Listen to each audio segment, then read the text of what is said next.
اور یہ آگے چل کے یہ بڑا بحث بنی پڑے گی. لیکن بہرحال اب یہ فیصلہ ہو گیا, یہ تو ہماری جیسے آپ نے بھی انٹروڈکشن میں بڑی بات کہہ دی, لیکن وہ تاریخ کا حصہ تو اگر آپ جائیں گے تو پیچھے چلے جائیں آپ. جب یہ جنرل ٹکا خان کو گورنر گیا تھا ایسٹ پاکستان کا, تو وہاں کے چیف جسٹس نے حلف لینے سے انکار کر دیا تھا. تو بعد ہی وہاں بھی ایک بڑا ایک قانونی بحران پیدا ہو گیا تھا, تو کوئی دائیں بائیں سے کوئی جسٹس کو پکڑ کے انہوں نے حلف لیا تھا. تو یہ تو معاملے چلتے رہتے ہیں. لیکن بہرحال یہ جو آئین کی جو صحیح انٹرپریٹیشن ہے 255 کی, وہ ان پر لاگو نہیں ہوتی. یہ ہوتی ہے صرف ایمرجنسی میں کوئی چیف منسٹر کا ہو گیا, کسی منسٹر کا حلف کا مسئلہ پیدا ہو گیا. لیکن یہاں تو مسئلہ یہ پیدا ہو رہا ہے کہ باقاعدہ 25 صوبائی اسمبلی کی ریزرو سیٹوں کو حلف دیا گیا ہے. تو وہ حلف تو آرٹیکل 65 کی تو خلاف ورزی ہوئی ہے. تو اب یہ اچھا قمر دلشاد صاحب, صحیح ہے خلاف ورزی ہوتی ہے, اور پشاور ہائی کورٹ کے چیف جسٹس کو یہ بھی رپورٹس کہہ رہی ہیں کہ کوئی اختیار نہیں ہے. اس پہ آپ اور بھی روشنی ڈالیں کہ اب یہ ایمرجنسی سچویشن تو ایک ہو گئی ہے اور حلف لے لیا ہے, اب کیا آگے چل کر یہ الیکشن جب ہو جائیں گے اس کو بھی چیلنج کر سکتی ہے پی ٹی آئی کسی کورٹ میں؟ بس عوام کی ہمدردیاں لینے کے لیے میڈیا جیسے آپ جیسے پروگرام کرتے رہے اس کے اوپر. اصل بات یہ ہوئی ہے کہ اس کی انٹرپریٹیشن صحیح نہیں ہوئی, اور اس کا اگر جائے تو میں تو یہ چاہ رہا ہوں کہ پشاور ہائی کورٹ کے فیصلے کے خلاف سپریم کورٹ میں جانا پڑے گا. لیکن بہرحال سپریم کورٹ جاتے رہے, آج الیکشن بھی ہو جائے گا, باقی چلتا رہے گا معاملے, اور جب ایک دفعہ چیز ہو جائے تو پھر دوبارہ اس کو ریورس کرنا مشکل طرح ہوتا ہے. لیکن بہرحال میری نگاہ میں جو حلف جو کل ہوا ہے یہ آرٹیکل 65 کے مطابق نہیں ہوا, اور آرٹیکل 255 پہ لاگو نہیں ہوتا. ٹھیک ہے, ہمیں جوائن کیا پشاور سے وحید الرحمان جو کہ نمائندہ 5 نیوز ہیں. وحید, یہ بتائیے گا کہ اس وقت کیا سچویشن دیکھ رہے ہیں آپ الیکشن کے حوالے سے, کیا گہما گہمی دیکھنے کو مل رہی ہے آپ کو وہاں پہ, اور جیسے کہ ہم دیکھ رہے ہیں کل سے کہ سیاسی جو ٹیمپریچر وہ کافی اپ اینڈ ڈاؤن ہو رہا ہے, کیا اپڈیٹس دیں گے آپ؟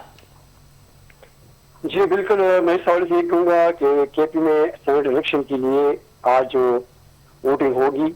تقریباً ابھی کچھ دیر بعد 11 بجے کے قریب 11 نشستوں کے لیے 25 امیدوار جو وہ میدان میں ہیں.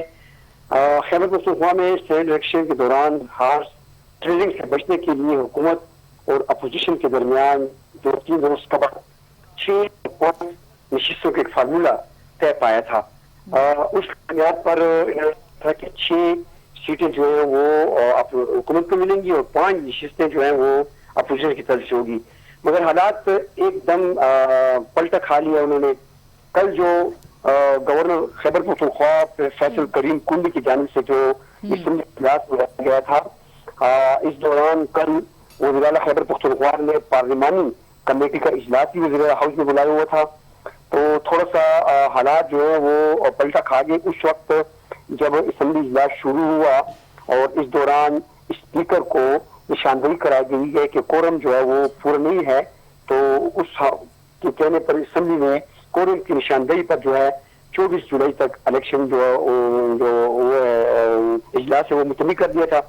اس کے بعد اپوزیشن نے کہا کہ یہ غیر آئینی اقدام ہے اسپیکر کی جانب سے, کیونکہ اس سے پہلے سی ایم ہاؤس میں جو پارلیمانی کمیٹی کی اجلاس ہے اس میں فیصلہ کیا گیا تھا کہ کسی نہ کسی طریقے سے کوشش کریں گے کہ جو مخصوص نشستوں پر جو منتخب اراکین اسمبلی ہے ان سے عرض نہ لیا جائے, اور سینٹ کے الیکشن جو ہے اس کو کسی طریقے سے ڈیلے کیا جائے. تو یہ اسی وقت انہوں نے کوئی پلان بنایا تھا, تو اس کے مطابق جو ہے انہوں نے اسپیکر نے رولز دے دیے کہ 24 جولائی کی اسمبلی اجلاس لگ جائے گا. اس دوران اپوزیشن اراکین گو کل اتوار بھی تھی, پشاور ہائی کورٹ کی چھٹی بھی تھی, مگر انہوں نے اپنے اثر رسوخ بنا پر پشاور ہائی کورٹ میں اپلیکیشن دی ہے, اور اس کی اپلیکیشن پر پشاور ہائی کورٹ نے پھر یہ فیصلہ کیا ہے کہ گورنر خیبر پختونخوا کو اختیار دیا ہے, اس کو نامزد کر دیا ہے کہ گورنر خیبر پختونخوا جو ہے وہ منتخب اراکین اسمبلی سے حلف لے لے, اور اس کے لیے ٹائم جو ہے وہ گورنر خود مقرر کرنے کہ آج لیتے ہیں یا کل لیتے ہیں. جب یہ فیصلہ سامنے آیا تو گورنر خیبر پختونخوا فیصل کریم کنڈی نے کل ہی شام 6 بجے گورنر ہاؤس میں حلف برداری کی تقریب جو ہے وہ ہنگامی بنیادوں پر انعقاد کیا اس کا, اور تمام جو 25 اراکین ہیں جس میں 21 خواتین ہیں اور 4 جو ہے وہ اقلیت سے تعلق رکھنے والے ٹوٹل 25 افراد تھے, جن سے باقاعدہ طور پر ایک آئین کے تحت اور پشاور ہائی کورٹ کی جانب سے جو درخواست کی جو نوٹیفیکیشن جاری کیا اس کے مطابق ان سے حلف کیا. تو اس پر جس طرح انہوں نے حلف لے لیا تو اس سے پھر یہ بات واضح ہوگی کہ آج جو سینٹ کا الیکشن تھا اس کے لیے راہ ہموار ہوگی. مگر دوسری جانب کل جب وزیر اعلیٰ خیبر پختونخوا نے دیکھا کہ پشاور ہائی کورٹ نے فیصلہ دیا ہے کہ گورنر کو اختیار دیا تھا کہ جو اراکین اسمبلی جو منتخب اراکین اسمبلی ہیں مخصوص شرطوں پر ان سے عادی ہے، تو انہوں نے آج پشاور ہائی کورٹ سے رجوع کرنے کا فیصلہ کیا ہے.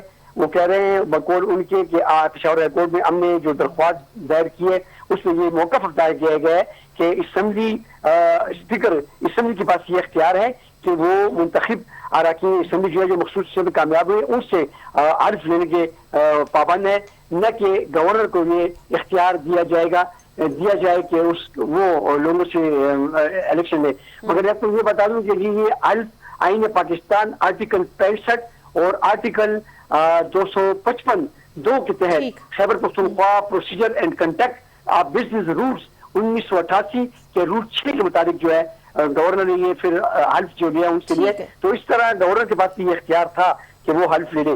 آج ہم اسی پہ بات کر رہے تھے. ہیلو جی وحید ٹھیک ہے، آپ ہمارے ساتھ موجود رہیے، آپ سے مزید بھی اپڈیٹس لیں گے. اور قمر دل شاہ صاحب آپ بھی ہمارے ساتھ موجود رہیے گا. یہاں وقت ہے ایک بریک کا، ہمارے ساتھ رہیے.